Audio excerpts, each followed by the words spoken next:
3:47 a.m. You're up before the alarm goes off and you already know exactly why. Your hand is reaching for the phone on the nightstand before your eyes even fully adjust. The screen throws a blue glow across the ceiling. You tap into the banking app. You watch that little loading circle spin for half a second, and there's the number, sitting right where you left it. Because you also checked at 11:42 p.m.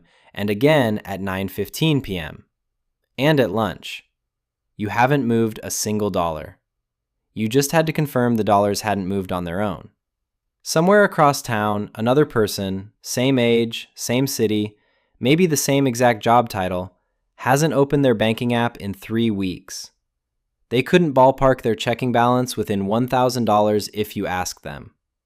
They sleep through every night like it's something they earned. The only thing standing between those two lives is a number sitting in a savings account. My name is Nick, and today we're walking that number all the way up from $0 to $3 million, tracking one person the entire way. Level 1, $0 or negative.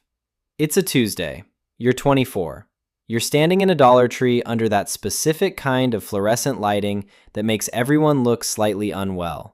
You're doing price per ounce math out loud because 2.4 ounces of ibuprofen at $1.25 is objectively the better deal over 4 ounces at $3.50. And those 40 cents genuinely matter to you right now.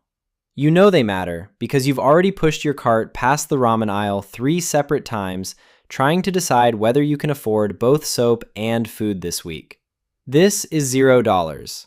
This is where roughly 10% of American households live permanently, and where another 62% show up regularly through paycheck-to-paycheck living. Bankrate reports that 59% of Americans cannot cover a $1,000 emergency using cash. The Federal Reserve puts it even more bluntly. 37% of adults cannot cover $400, and 13% cannot cover that $400 by any method at all. Not savings, not credit, not borrowing from family, nothing. So your 2008 Camry needs brake pads. $480. You have $63 until Friday. The options available to you at this level are not really options. They are damage control scenarios. A title loan that costs $120 in fees. Skip a work shift and eat $110 in lost wages. Or just keep driving until the rotor turns a $480 fix into a $900 one. You pick whichever disaster costs the least right now. That is not a figure of speech. That is just Tuesday. And here is the part that is genuinely cruel about it. Researchers at Princeton found that the mental load of financial scarcity costs you roughly 13 IQ points while you're living inside it. So the system does not just keep you poor. It actively makes you worse at the work of escaping it. You are making the most important decisions of your life with the least amount of mental bandwidth available to you. Then add this on top of it. 62% of personal bankruptcies in this country carry a medical component. 78% of those people had insurance when it happened. So at $0, you are not simply broke. You are one bad Tuesday away from a catastrophe you never saw coming. And right now, at 3 a.m., you open your banking app. The balance is exactly what you already knew it would be, and somehow that makes it worse. Level 2, $1,000. A year later. You are 25. You just crossed $1,000 in savings for the very first time in your adult life. You take a screenshot. You might actually text it to your mom. Dave Ramsey calls this baby step 1 and tells you to tape it to the refrigerator. And you know what? You probably should. This is a genuine psychological milestone. The first time your balance has a comma in it. The problem is, you are also about to learn very quickly what $1,000 is not. It is not 1 month of rent in any city worth living in. It is not a transmission rebuild. It is not an ER copay plus 2 follow-up visits. Sitting in a high-yield savings account, your $1,000 earns you maybe $40 a year, about $3 a month. Just enough to buy the good cheese on one grocery run. 2 weeks after you tape that screenshot to the refrigerator, the water heater quits. $1,100. You are back to zero. Actually, $100 into a credit card. And the screenshot is still up there on the fridge, and every time you open it for something, it feels a little more like it's mocking you.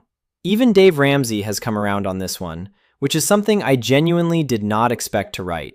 He has essentially said that $1,000 was never designed to be a real financial cushion.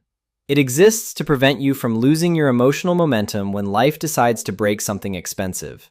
It is a behavior modification tool wearing a financial tool costume. But here's what shifted, and this part actually matters. You checked your banking app at 3 a.m. this week. Once. Not 3 times. Not every single night. Once. The reflex is starting to loosen. The panic is quieter than it used to be. You have not escaped the scarcity tier yet. You have just started to understand that it's a skill to develop, not a life sentence, and the skill is beginning to take hold. Level 3, $10,000. You are 28, 4 years of paying down debt, picking up extra shifts when they were available, and packing the same $7 lunch the night before every workday. $10,000 in savings for the first time in your adult life. You now have a real emergency fund. Here's what that actually feels like in your body. Your phone rings on a Thursday afternoon. It's your mechanic. The transmission is shot. The repair is going to run $3,200. Every single previous version of this phone call would have triggered something physical in you. The stomach drop, the cold sweat, the mental spiral starting to spin. But this time you just say, "All right, go ahead. I'll grab it Saturday." And you go right back to whatever you were doing. You are not checking the banking app at 3 a.m. anymore. Not at 11 p.m. either. Barely at all, honestly. That is what $10,000 actually buys you. Not freedom, sleep. You are now sitting somewhere in the 55th to 65th percentile for emergency savings. You have roughly 3 months of essential living expenses banked. If you lost your job tomorrow morning, you would have actual runway. You could search for the right job instead of panic applying to the first warehouse posting that shows up on Indeed at 11 p.m. on a Sunday. But the math still stings a little if you look at it too closely. $10,000 sitting in a high-yield account earns you about $400 a year. Half a month of rent in Omaha.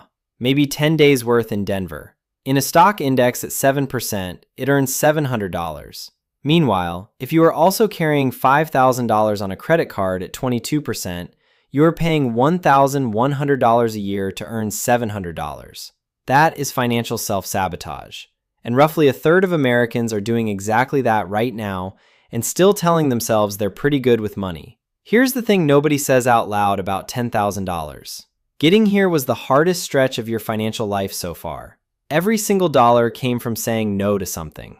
A dinner, a weekend trip, a version of yourself that seemed to come naturally to everyone else around you.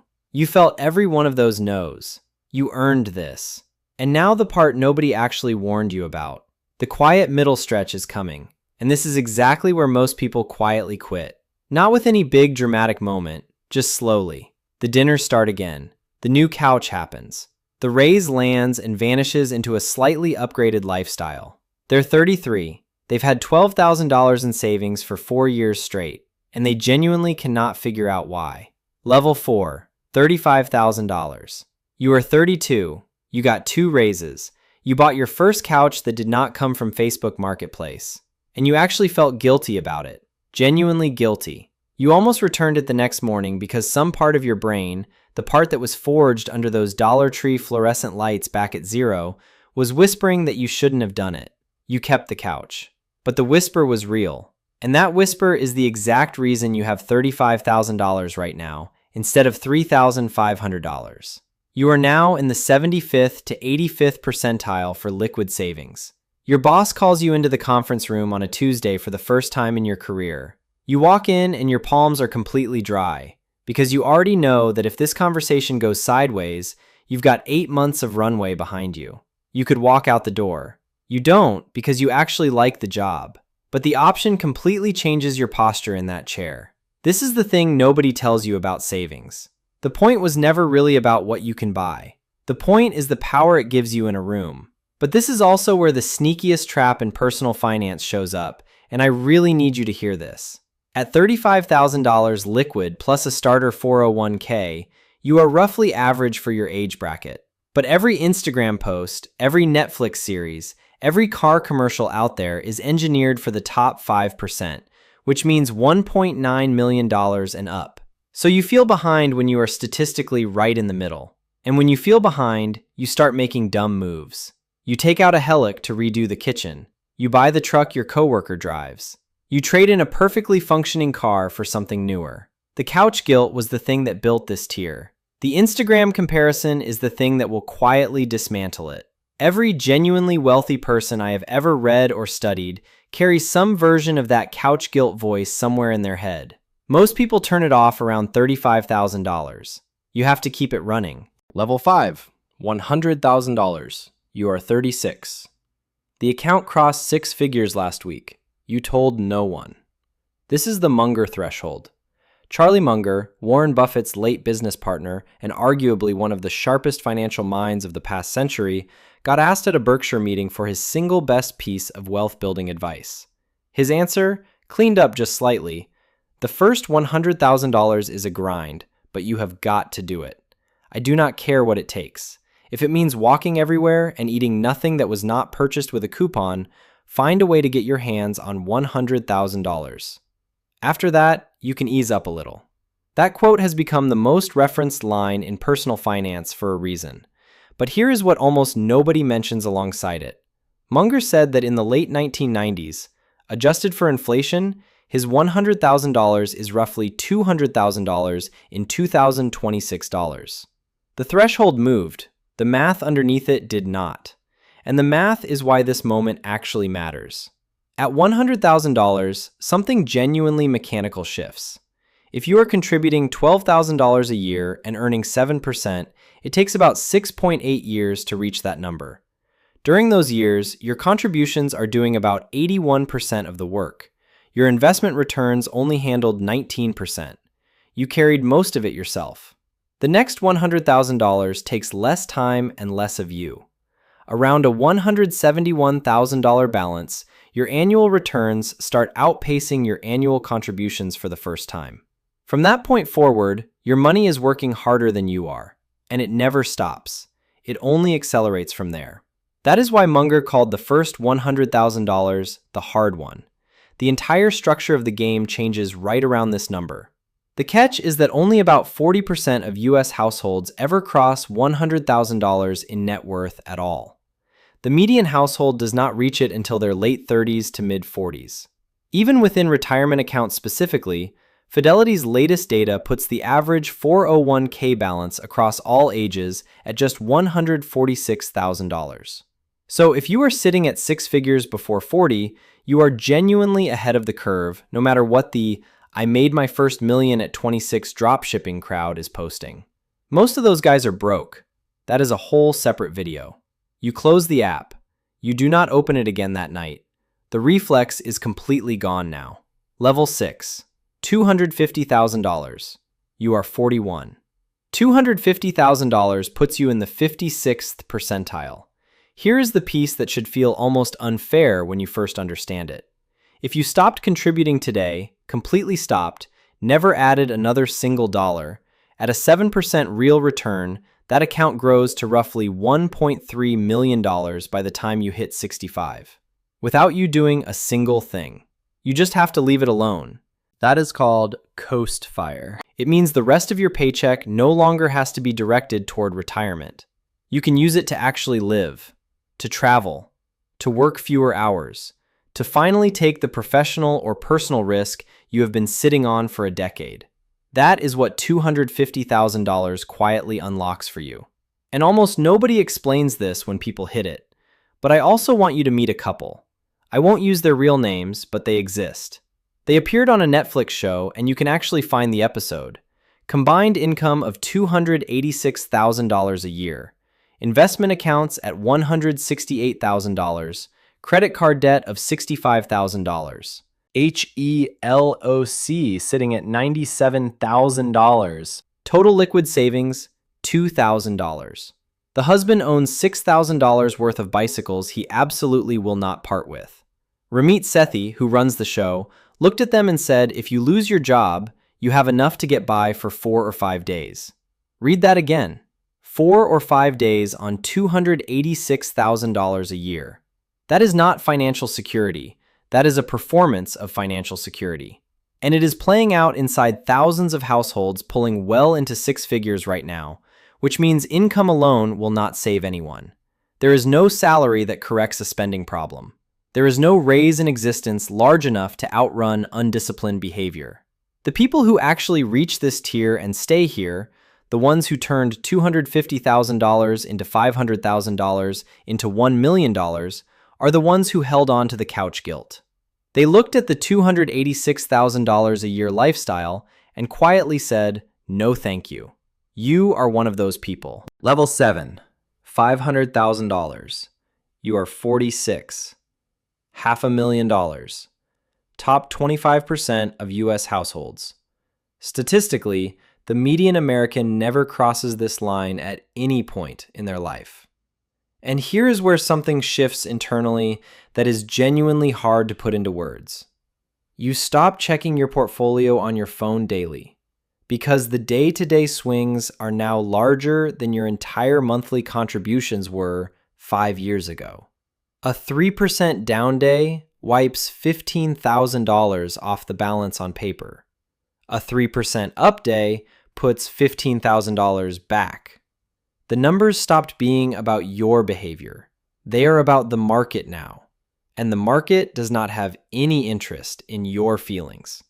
In a strong year, when the S&P 500 returns 20% or 25%, a $500,000 portfolio generated $125,000 in gains just by existing while you were asleep. That is more income than the median American household earns at a full-time job. Your money now has a better job than most people in this country.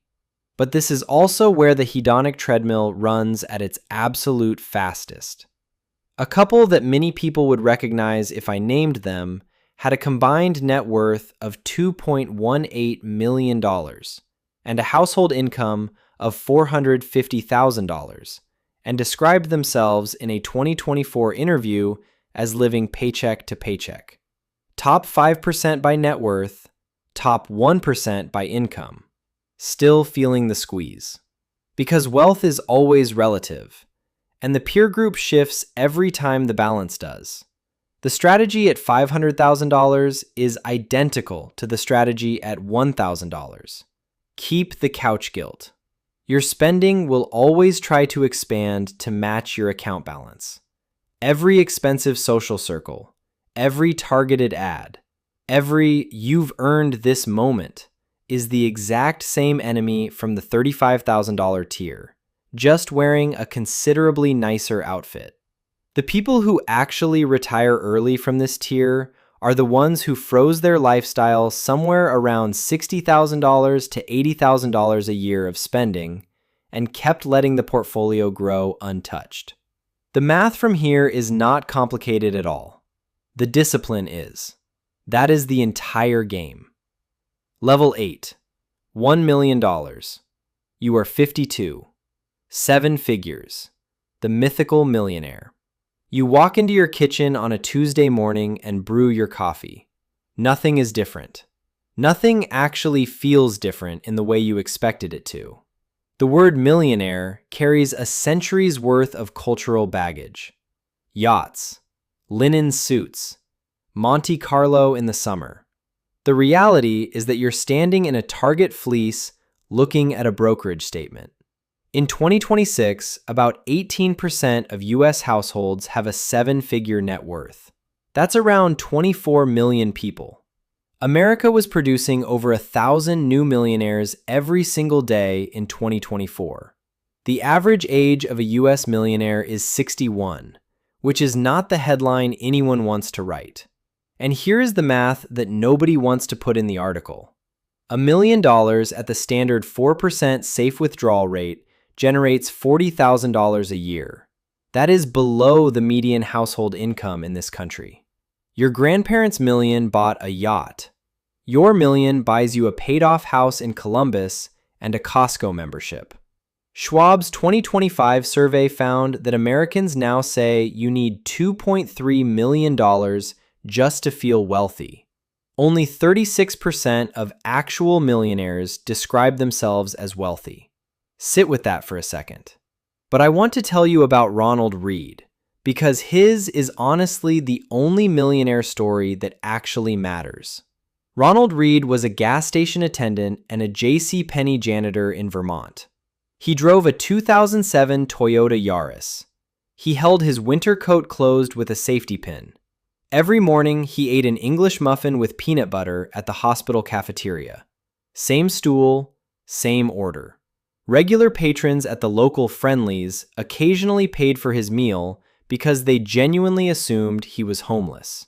When he passed away in 2014 at age 92, they opened his safe deposit box. $8 million in dividend stocks. A T&T, Bank of America, CVS, Deere, GE. He left $1.2 million to the local library and $4.8 million to the hospital. Ronald Read did not have $1 million. He had 8. And the people at Friendly's felt sorry for him. That is what a millionaire actually looks like in real life. And if you pictured anything different, it's because someone sold you that picture at some point. And here's the part that genuinely made me uncomfortable when I first understood it. Because above this number, 1 million, 2 million, 3, the problems do not disappear. They do not even get smaller. They just change their outfits. The stress stays. The cortisol stays. The 3 a.m. check-in comes back wearing a different disguise. Level 9. $3 million plus. You are 55. $3 million puts you in the top 7% of U.S. households, not the 1%. That club starts somewhere above $15 million. But this is real, actual generational wealth territory. $3 million at 4% gives you $120,000 a year, inflation adjusted, essentially forever. That is a senior engineer's full salary being paid to you by your own money every year for the rest of your life while you do whatever you want with your actual time.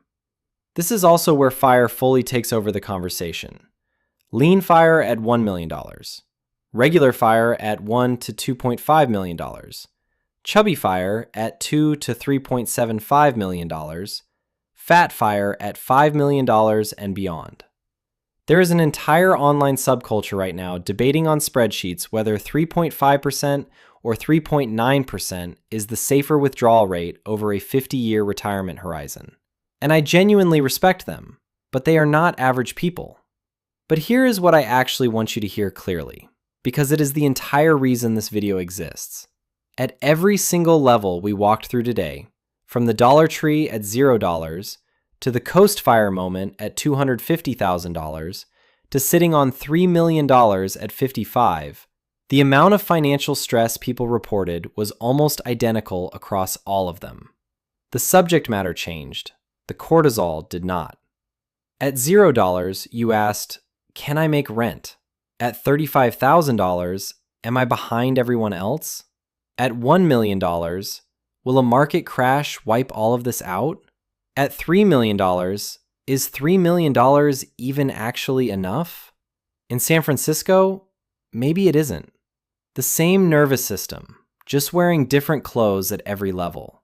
Which is why below about $100,000 in wealth, more money genuinely and measurably reduces suffering in real, documented ways. And above that line, money mostly just relieves comparison. Comparison is a bottomless well.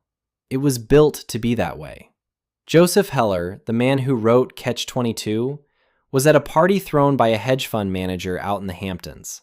Someone leaned over and told him the host had earned more in a single trading day than Heller had made in total royalties from Catch-22 across his entire career.